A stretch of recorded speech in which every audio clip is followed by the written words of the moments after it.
And I mean, you've had a good amount of celebrity clients, but you've told me so many different stories already. I remember when I first met you, or like when I started seeing you around here, I was like, who is that man? Because you were the only one who had a client that had a bodyguard with him.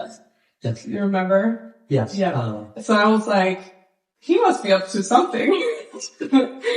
So, yeah, you've had, you know, pretty high-end clientele, some very big politicians.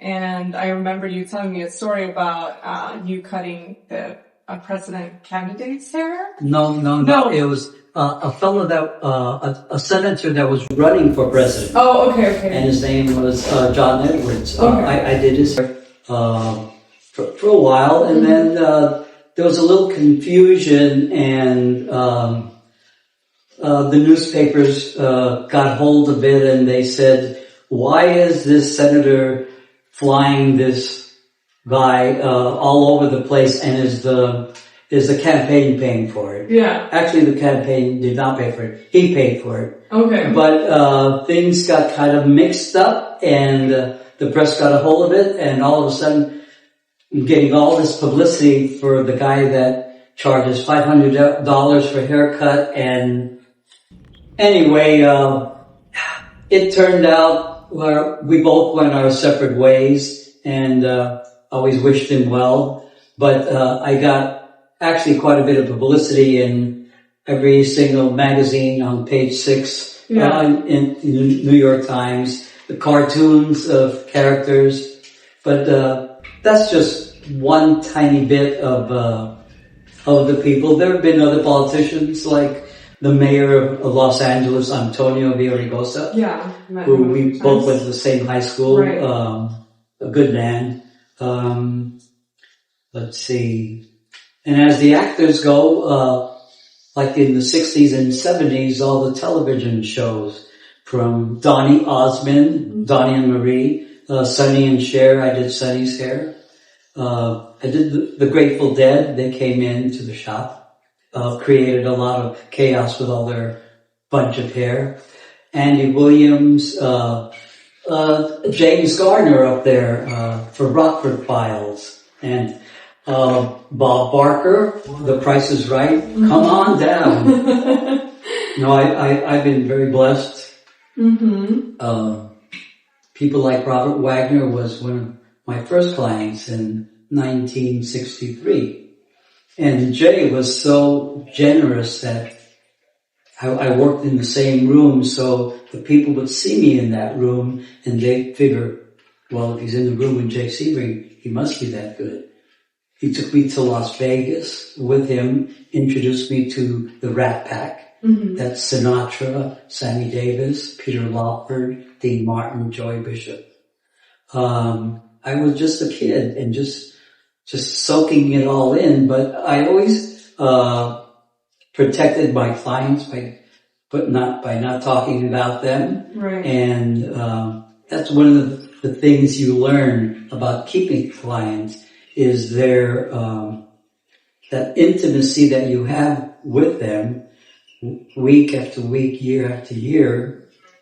Looking in the mirror, you find out who this person really is, and all of the other stuff falls by the wayside, and now you have this relationship where they can open up to you, and you open up to them.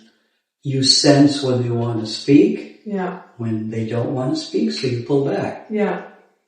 Would you say that the relationship or skills is the most important thing to focus on when you're becoming a successful hairdresser? That's one of the things. First is your passion for doing what you do. Yeah. And like when I taught or teach, I never say, look, I have the answer. I treat everyone, they are already stylists, they got their license, they went to school, and they have some talent, right? Yeah. So you work on that talent. You look at styles, you look at people, read magazines, just keep your eye out on stuff. That looks good on her. That doesn't look good on her. I never comment on haircuts like, hey, what do you think my I always say, you look great. Mm-hmm. And you want them to look like themselves. You know, they might bring you pictures so you might get an idea. Yeah. But they're not going to look like that. Exactly. You're going to make them look the best that they can. Right. And so when that client comes in the chair for the first time, it's either because today he's heard or seen you on social media, or he's heard about you from a friend. Right. So what you want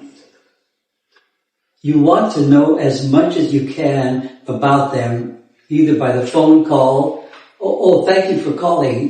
Yes, I do have time on this day. So tell me, how did you hear about me? Yeah. So you're getting a feel. Mm-hmm. So when they come in, they already have a sense. She was nice over the phone. Yeah. You know? Mm-hmm. It wasn't, well, I only have time. I can only do you this, and you have to. None of that. Right. Ease them into it. And when they come into your salon, you guide them. Go outside and greet them, as opposed to, what number, and then they're walking all around. Yeah. No. You see me go out there and say, hi, Mr. So-and-so, hi. And then I introduce them to you or to carry out in front. Yeah. And then they feel kind of part of it. And I say, come on back here. Oh, this is so-and-so, there.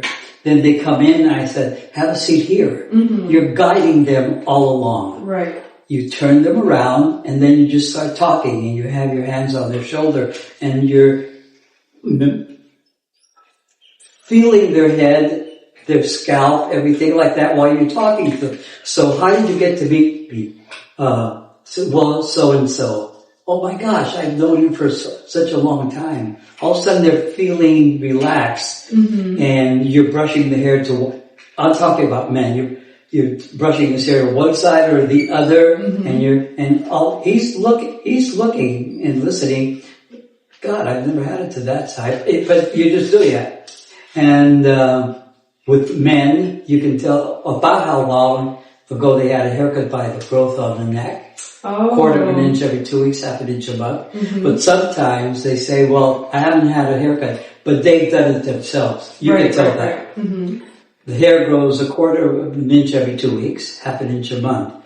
So a person comes in every once a month, that's about half inch. So you kind of gauge things that way. Right. So once they sit in the chair, all of a sudden I say, well, how would you like it? You know, and then they say the magic words. Well, you do what you think is best. Yeah. And that's what you want. Mm-hmm. So when you do that, you have your basic knowledge and your craft. But I have a saying that Bruce Lee used and I use it. Use no way as a way. Mm-hmm. Because as soon as you start saying, I'm going to give you this look like that, and you start going to it, and something's off or something you cut a little bit too much, then you have to change everything. Whereas if you go open-minded and free, you're able to create. Right. It's like a relationship, you know. I don't like this, I don't like that. Let's talk. Let's get to know each other, and we'll find out.